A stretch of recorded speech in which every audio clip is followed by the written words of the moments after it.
관상학에서 가장 중요시하는 곳이 어디일까요? 그것은 바로 눈입니다. 얼굴 전체가 300점이라면요. 눈을 200점을 줍니다. 그럼 눈이 왜 이렇게 중요한 것일까요? 그 이유는 눈에 그 사람의 마음이 나타나기 때문입니다.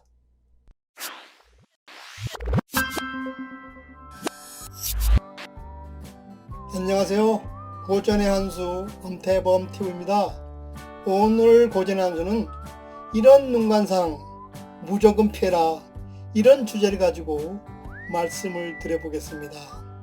사람은 입으로도 말할 수 있고 손짓, 몸으로도 말할 수 있습니다.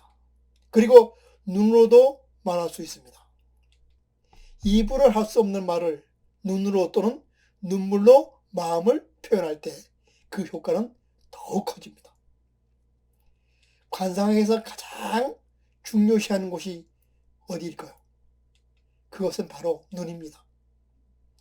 얼굴 전체가 300점이라면요. 눈을 200점을 줍니다. 그럼 눈이 왜 이렇게 중요한 것일까요?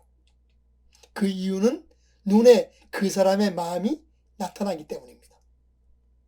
그래서 눈을 마음의 창이라고 이야기합니다. 관상학에서 눈빛이 흐르면 얼굴의 다른 부위가 아무리 좋아도 소용이 없다 그랬습니다.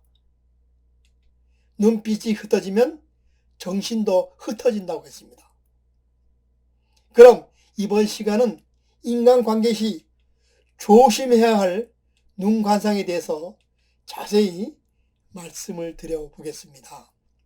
첫째, 어안이라고 해서 물고기의 눈처럼 생긴 눈입니다. 눈관상 중 가장 안 좋은 관상이 바로 물고기의 눈입니다. 물고기의 눈은 눈동자가 작아서 위아래 양옆으로 흰자위가 다 보이게 됩니다. 달걀 부침을 하기 전 계란을 깨뜨렸을 때 노란 자위가 흰 자위 위에 둥둥 떠 있는 그런 모양입니다. 우리말에 어안이 벙벙하다는 말이 있습니다. 이 말은 뜻밖의 일을 당해서 정신을 차릴 수 없거나 기가 막혀 말문이 막힐 때 쓰는 말입니다. 관상학에서 말하는 어안은 물고기의 눈으로 동그랗고 돌출된 눈을 말합니다. 물고기는 사물을 볼 때 눈의 형태가 마치 볼록 렌즈와 같아서 사물의 형태를 제대로 보지 못한다고 합니다. 또한 이런 눈은 동공 아래 흰자위가 많이 보여 마치 몽롱한 듯한 인상을 주면서 눈빛이 흐려 힘이 없는 것이 특징입니다. 일부 사람들은 물고기의 눈을 매력적으로 보는 경우도 있습니다. 이런 눈을 가진 사람은 몽롱한 기운이 느껴지는 관능미를 보여주어서 일부 연예인한테서 찾아볼 수 있는 그런 눈입니다. 관상학에서 이런 물고기의 눈을 가지고 있으면요, 자신의 이익이나 유혹을 잘 참지 못한다 그럽니다. 또한 성정이 포악무도해서 한 끼 식사를 위해서 사람의 목숨을 해치는 그런 사람이라 했습니다. 따라서 이런 사람과 만날 때는 각별히 조심을 해야 됩니다. 두 번째, 돼지 눈처럼 생긴 눈입니다. 돼지 눈은 눈꼬리가 축 처져 있으며 조금 눈이 튀어나와 눈꺼풀이 위아래로 접혀있는 그런 눈을 말합니다. 돼지 눈은 흰자위가 뿌옇고 흐리멍텅합니다. 이런 돼지 눈을 가진 사람은 바람둥이나 성범죄자 중에서 많이 볼 수 있다 그랬습니다. 성욕이 강해서 본능적인 쾌락에 집중하는 그런 사람입니다. 돼지 눈을 가진 사람은 산돼지와 같이 저돌적으로 맹진하는 그런 성향을 가지고 있습니다. 아주 난폭한 성격으로 시작은 좋아도 끝이 별로 좋지 않는 나쁜 관상이라고 말할 수 있습니다. 일부 알코올 중독자 중에 눈이 충혈되고 돼지 눈과 같은 그런 사람을 종종 볼 수가 있습니다. 술에 취하면 필름이 끊기는 바람에 자신도 모르게 다른 사람에게 피해를 주게 됩니다. 셋째, 뱀눈처럼 생긴 눈입니다. 뱀눈은 위쪽 눈꺼풀이 내려앉고 눈의 흰자위에 빨간 핏줄이 보입니다. 뱀눈은 흰자위가 넓으며 동공은 작고 뱀의 날카로운 인장을 담은 그런 눈입니다. 뱀눈은 사나운 눈매가 두드러지게 보입니다. 눈이 뱀눈과 같이 위려 치켜 올라가고 작으면 성격이 사납고 독하다고 합니다. 또한 강교하고 거짓말을 잘해서 다른 사람들에게 피해를 주는 관상이라고 합니다. 따라서 이런 사람은 교도소나 감방에서 많은 시간을 보내는 흉한 관상이라고 했습니다. 관상학에서 뱀눈을 화륜안이라고 해서 눈동자에 빨간 핏줄이 있는 눈을 말합니다. 화가 나서 참을 수 없을 정도로 분노가 가득 찼을 때 눈에 흰자위에 실핏줄이 생기면서 이런 현상을 잠깐 보입니다.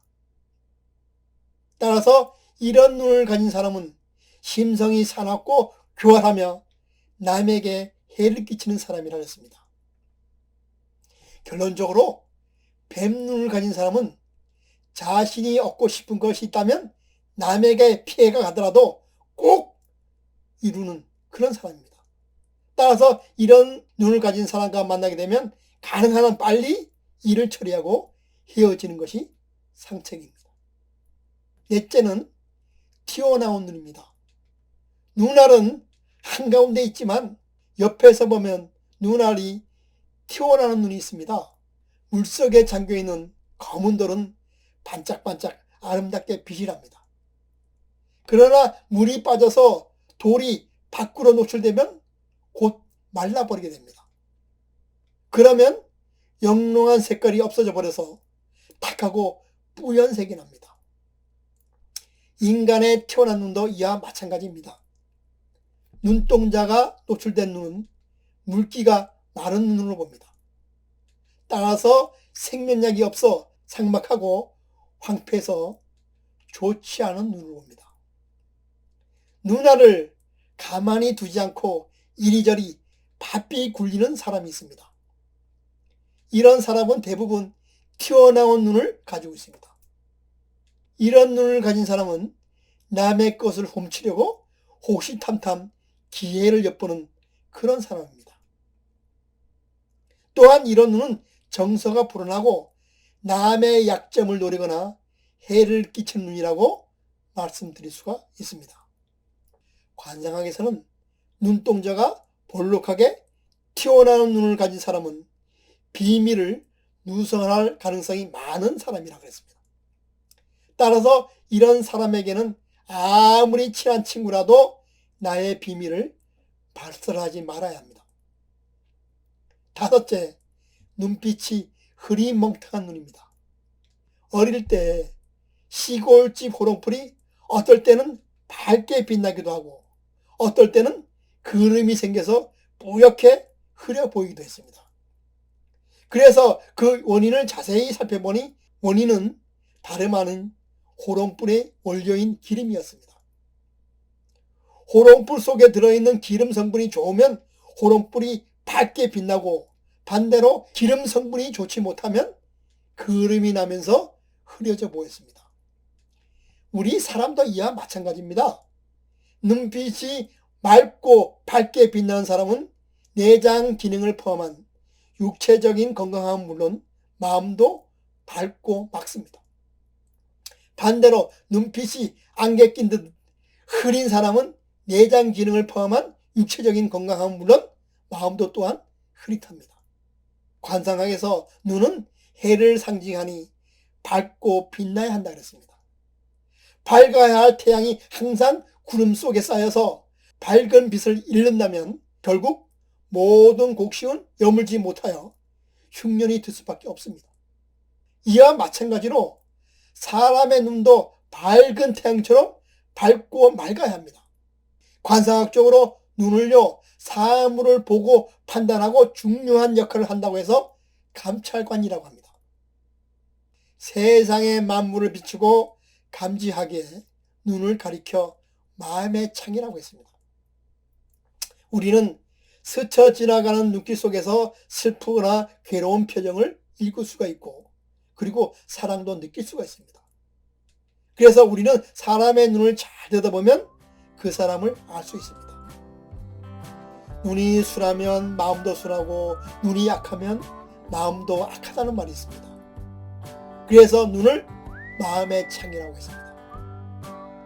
아무쪼록 이번 방송을 통해서 상대방의 눈을 잘 보고 적절히 대응함으로써 이 험한 세상을 살아가는데 다소나마 도움이 되었습니다. 그럼 오늘 고전한술은요 여기서 마치고 다음 시간에 다시 찾아뵙도록 하겠습니다.